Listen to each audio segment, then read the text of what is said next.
Greetings friends, if you like fighting build with high DPS, this one should fit your need. Your Barbarian will always be under the effect of Berserker in order to gain its boost, whether you're fighting bosses or just creeps.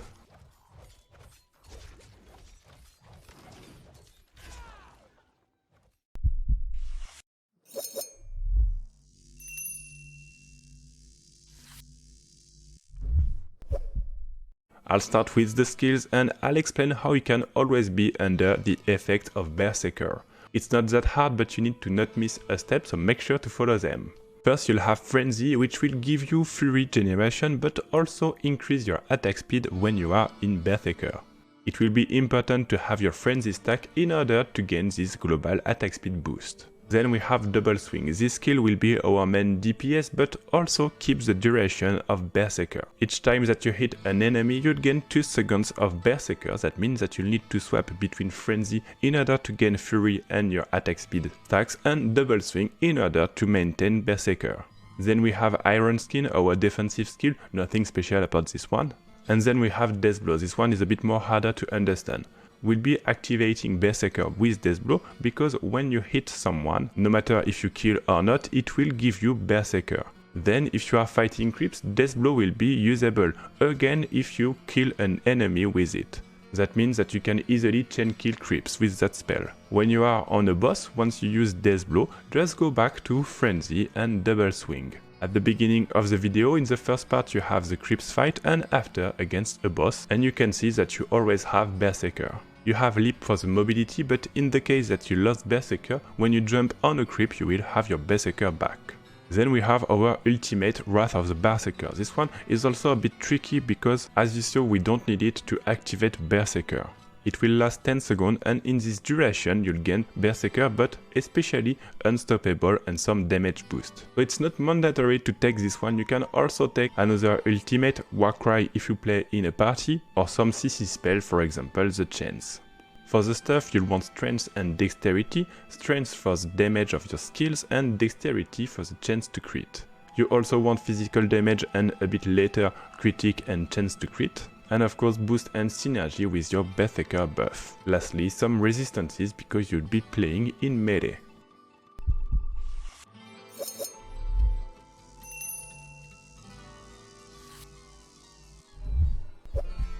So for the skill order you want to have Frenzy here and this one which will increase your Fury generation.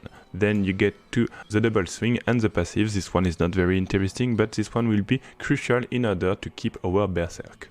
You also want this one which will increase your attack speed during berserking. You don't need to take them already because you don't have any way to activate Berserker, but don't forget to take it so you can also put some points in your skill before that, but after go back to these nodes and make sure to have them. You also want to have this node in order to have a chance to apply vulnerable on lucky hit, and then we'll get our defensive spell with the associated passive just here.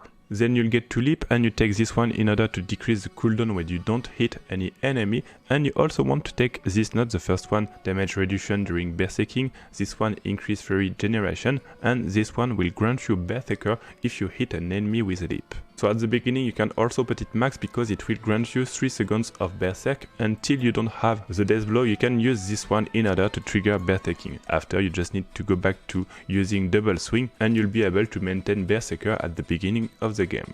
Then you have the Death Blow just here and take additional damage against bosses, and especially this one which will grant you berserking for 3 seconds. So of course when you have this it will be our main trigger of Berserker. Then we'll jump to the ultimate. As I mentioned in the video, it's not mandatory, you can take another one, but otherwise take this one with the buff associated. After you keep putting points in your skills and we'll get to the passive, the K passive. We'll take this one, it will increase the duration and give you a small buff of damage. Keep in mind that this one is not mandatory too, because as you saw we don't need the 5 seconds in order to be always under berserking, so you'll just be needing the damage boost. That's why you can also take another K passive. They are not very interesting for the build, but if you like the other you can take this one. After that you want to take this passive in order to finish the build because they will globally increase your damage, and don't forget to max out this passive, except this one you can also remove it if you don't need it. Near the ultimate you want to take this one as we are using one-handed weapon, it will grant you some attack speed, and after that you can finish the build with these passives in order to gain life and damage reduction against elites. For the expertise, it will be easy because we're only using one-handed weapons, so if you want frenzy and double swing, we just have these one-handed weapons. Most interesting one will be the one-handed axe because it will increase your chance to crit on injured enemies. The sword is okay too because you have some fury gain on crown control enemies, and the mastery level 10 is also interesting. And lastly, the one-handed mace, which will increase your damage on stun enemies. Thanks for watching this video. I hope that you enjoy this barbarian build, and if you have any question, if something is not clear, for example how to trigger Berserker and keep it, make sure to post a comment. I'll be happy to answer you.